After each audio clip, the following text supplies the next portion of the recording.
Kelly Clarkson will be back in the daytime groove. The 7th season of her hit daytime talk show, The Kelly Clarkson Show, will return September 29th. Kelly Clarkson returns to social media with a heartfelt message after Brandon Blackstock's death. The talk show host speaks out on Instagram for the first time since the death of her ex-husband Brandon Blackstock with an emotional post to mark the 23 years since she won the first ever season of American Idol. Kelly writes on Instagram September 4th, alongside an image of the moment she was announced as the winner, "To everyone that took time 23 years ago to call in and vote for me, thank you. Winning American Idol changed my life, and I will be forever grateful for all of you that have supported me for so many years." Hollywood sent condolences and a call sheet. The same week, a family obituary reopened old wounds, and the internet picked at scars that never really healed. A network circled a day on the calendar and told a mother, "Be ready by 9." That's the part no one wants to say out loud. This industry loves the word family until a real family needs time. Then it loves ratings. If she shows up, she's cold. If she stays home, she's unprofessional. If she laughs, she's moved on. If she cries, she's milking it. 4 takes, 0 empathy, and a studio cashing in either way. They want a monologue, not a mother. Grief that fits between commercial breaks. A smile that lands before the band plays out. Meanwhile, 2 kids just lost their dad, and the only schedule that matters is therapy at 3:30 and lights out at 8. Ask yourself who benefits when a woman's worst week is kept on time, on brand, and on camera, because this return isn't just about a season premiere. It's about a system that wants mothers to heal on cue. The end? Yeah. Do you tell her how much you love her? I don't want to. You don't want to? Oh, yeah. I love you. Another thing you special. Here's the timeline nobody can twist. She hit pause first. In early August, Kelly told fans she was postponing shows because the father of her children was ill and she needed to be fully present for River and Remington. 24 hours later, Brandon Blackstock died. No rolling updates, no bedside spectacle, just a door closed and a family dealing with the one thing that does not care about career momentum, loss. That's where this starts. Not with a teaser, not with a press day, but with a mother drawing a boundary and then being forced to live inside it. Now, the machine is moving again, because that's what machines do. Production ramps mid-September. The new season is marked for late September. Premiere week doesn't open with gossip. It spotlights the men and women who risked their lives during the Texas floods. Translation: keep the show warm, let real life lead. It's the right kind of first step, and also the hardest. Walking onto a stage while the ground at home is still shifting is its own stunt. There's no safety harness. For the moment the countdown hits, 3, 2, 1, and your body remembers how to host while your heart is somewhere else. You'll hear the anonymous chatter that she looks frail between takes, that she goes quiet off camera, that she's thinner, distant, different. We need to talk about that word, frail, and how it gets used against women who are surviving. Grief changes posture, voice, appetite, patience. It also changes what you can give when the red light turns on. You can deliver warmth for a segment and need the hallway to breathe. You can sing a perfect Kellyoke and then shut your eyes the second the applause fades because your nervous system is tapping out. That's not a scandal. That's a human being pacing herself through a job that does not pause easily. So what does struggling to film actually look like behind the curtain? In the real world, it looks like muscle memory doing quiet hero work. A host who knows the beats so well she can ride them when her brain is foggy. A rundown that's trimmed to protect energy. Guests front-loaded with stories that give oxygen instead of taking it. Crew members who add a beat of silence before "we're back in 5.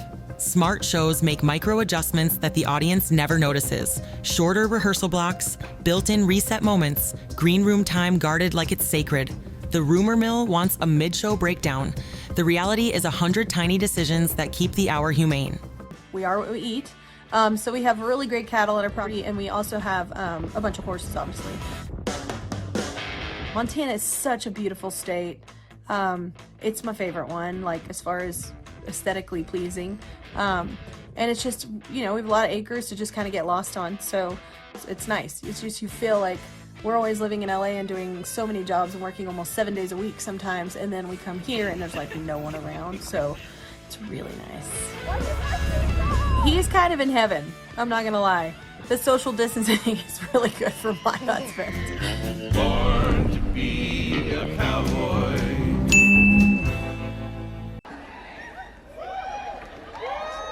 Okay. Compartmentalization. So I love you too. This next song, I've never rewritten a song more, and I probably never will.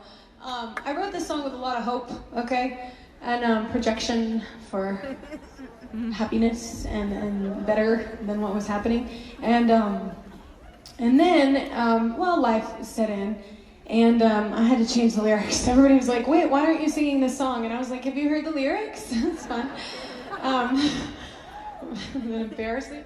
And then I ended up changing it and doing it one time, like 2 years ago, when we did a residency here. And then I was like, you know what? That sounded a little angry. So I just, I wanted it to sound how it feels now. I'm 43, done some therapy. And I changed the lyrics now, and I feel like it's perfect now. I promise, I swear to God, I'm not gonna change it again. But this new lyric, it just represents kind of I don't know, I feel like we grow up, right? And this is like the more grown-up version of it. And my favorite lyric, and why is because it's so important to know this, is I think we're taught whenever we're a kid. I'm really trying to pull it together.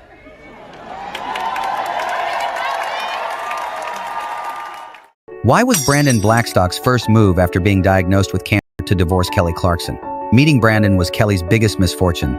She fell for him before he was even divorced, but quietly waited until his divorce was finalized to pursue him. But Brandon wasn't interested in Kelly herself. He was after her $50 million fortune. Brandon had no proper licenses but acted as Kelly's manager after marriage, handling all her shows and assets. Kelly only regained control of her assets after discovering Brandon had embezzled her money. Brandon found himself broke again and filed for divorce. There's another reason the air feels charged. An obituary detail ricocheted through a fandom that still remembers the legal fights, the rulings, and the money a decision said should be returned. That fact pattern didn't evaporate when the condolences started. It sits there like a ledger nobody wants to reopen. Kelly hasn't weaponized any of it. No victory laps, no I told you so, no passive-aggressive lyrics sneaked into a monologue. She kept the paperwork in the drawer and the focus on 2 kids who will be reading all of this someday. That restraint is not PR. It's a boundary with a future audience, her children. And here's the double bind that powers so much of the noise.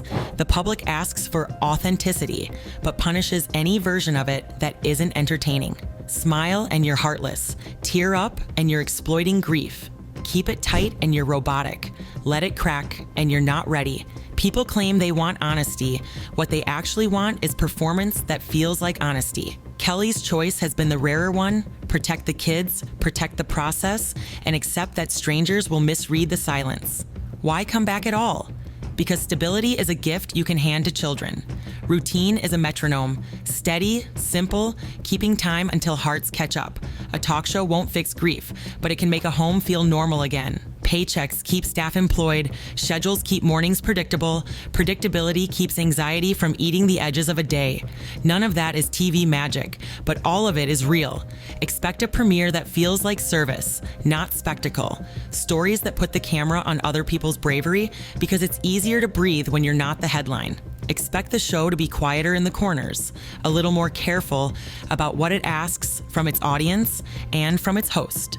And yes, expect the takes. The cottage industry of insiders will keep churning. Some viewers will confuse boundaries with iciness. Others will project their own grief and demand matching tears. All of that happens when a person's job is to look straight into a lens and make millions of people feel okay for an hour. Here's the uncomfortable truth that sits under the title. The cost isn't just emotional, it's logistical, it's choosing call time over sleep because school drop-off still has to happen. It's rewriting a segment because a line suddenly feels like a bruise. It's saying, "We're live in 10," while a text from home says, "Don't forget the appointment."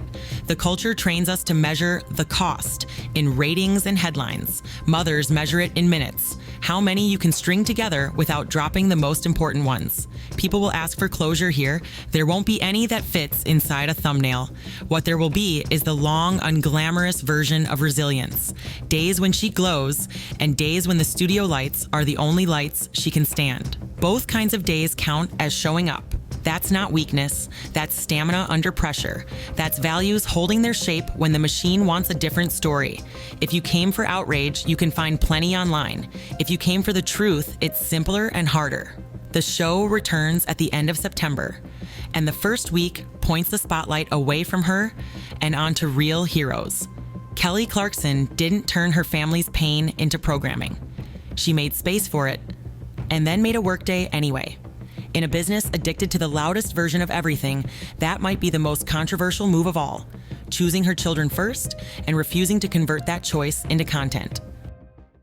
The end? Yeah. Do you tell her how much you love her? I don't want to. You don't want to? Oh, yeah.